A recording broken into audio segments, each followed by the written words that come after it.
Hello people! Ultra lightweight mouse has been a trend in the recent years which is seen from gaming mice from brands such as Final Mouse and Glorious.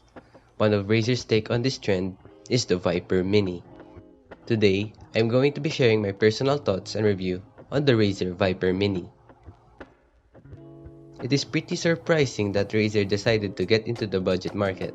I bought this online for around 1,100 pesos, which is around 22 US dollars converted. The price was a bit sketchy, but it was detected by Synapse, so I guess it is legit. It is around the same price range of the Logitech G102, so it is great that we have another budget-friendly option coming from top brands. I think that trying a new shape would be nice for me. My recently used mouse is the Rock Captain, which is a Zowie EC2 clone, and my other previous mice are the Logitech G100S and G102, which has the usual egg shape of Logitech mice. For the unboxing experience, I think that it is standard given the price range. Other than the mouse, what's inside is the manual and the holo sticker. For the mouse itself, the weight is advertised to be 61 grams, so it is definitely lighter than my Captain and my G102. Achieving this weight without holes is surprising. The build of the mouse is sturdy, but on my copy, there is an issue where the back corner of the mouse has some movement, but it is not that noticeable. The texture of the mouse has a bit of a rough feeling, but it slides a bit for me since I have sweaty hands. As someone who uses a claw/fingertip grip with medium to large hands, I can say that the shape fits well for me, but not without issues. Compared to the G102, the Viper Mini is narrower on the sides, and the hump is also narrower and is more forward. For me, I like to have the part under my pinky and ring finger be supported by the mouse. The Viper Mini sort of does that, but the G102 feels that part of my hand better. I would say that the shape of the G102 will fit more hand sizes. The sensor tracks flawlessly. Doing mouse acceleration tests showed that the sensor has little to no acceleration. Comparing it to the PMW3389 sensor of the Captain and the Mercury sensor of the G102, I could not tell any discernible difference between the three, even in game. I think that sensors found in top gaming mice today are capable of flawless tracking. A problem people encounter with this mouse is the high lift-off distance. I've heard that playing with the mousepad calibration settings could alleviate this problem, but it doesn't affect me too much since I don't leave my mouse often. The mouse cases are advertised to be pure PTFE, so I think it will be good for most mousepads. But for my MP510, the mouse feels a bit scratchy, which is not an issue on my other mice. To be fair, the MP510 is a rough feeling mousepad, but despite this, on my 4-year-old QCK, the Viper Mini glides very quickly and smoothly, better than my other mice. The clicks of the left and right mouse buttons are very crisp and easy to activate. I'd say that the weight is between the heavier Huano switches of the Captain and the lighter Omron switches of the G102. No complaints on button wobble as they hardly move. I just hope that these clicks will not double click soon, which is an issue on my G102. The side buttons are tactile and they are placed well for my grip. The scroll wheel has distinct bumps and I think it is more distinct than the scroll of my other mice. The weight of the scroll wheel click is just right for me and its texture felt sharp at first but I got used to it. The cable is paracord-like and is firm and fairly flexible, but I think that the cable of the Captain is a bit more flexible. The mouse uses Razer Synapse to change settings such as RGB lighting, the DPI which ranges from 200 to 8500 with up to 5 DPI settings, and the mousepad calibration settings. The color of the lighting reverts to the default rainbow effect when the software is closed, which is a bit disappointing for me since I would have liked to have personal lighting without the software open, which can be done on my previous mice. So how is it for me and the games I play? For Osu, in the first days that I have used this, the lightweight and the quick skates threw me off a bit. My aim was overshooting some jumps and was a bit less stable on streams. But because this mouse takes less effort to move, I can say that it feels snappier than my other mice. Not to say that my aim has instantly improved as soon as I used this mouse, but jump maps such as Jumpy Route and some 1-2 maps was more enjoyable to play while using this mouse. For FPS games, I honestly think that I should be the last person to talk about this in this context, but I'm giving my 2 cents here.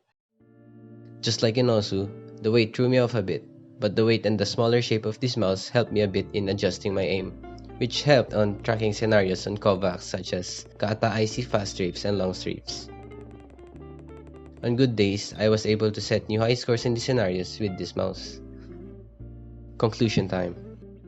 Personally, the Razer Viper Mini is a great addition to my collection of mice, considering that this is my first ultra lightweight mouse and the shape is outside of the traditional Logitech egg shape. I might need more time to get used to this mouse. But all in all, given its price point, this is a solid mouse, and in terms of the features it has, it checks most of the boxes that most people seek for their gaming mice. So that wraps it for this video. If you liked it, consider pressing the like and subscribe button, and also leave a comment about your thoughts on the video. Thanks, and have a good one.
Wow, you got the Tetris! Wow, you're the best!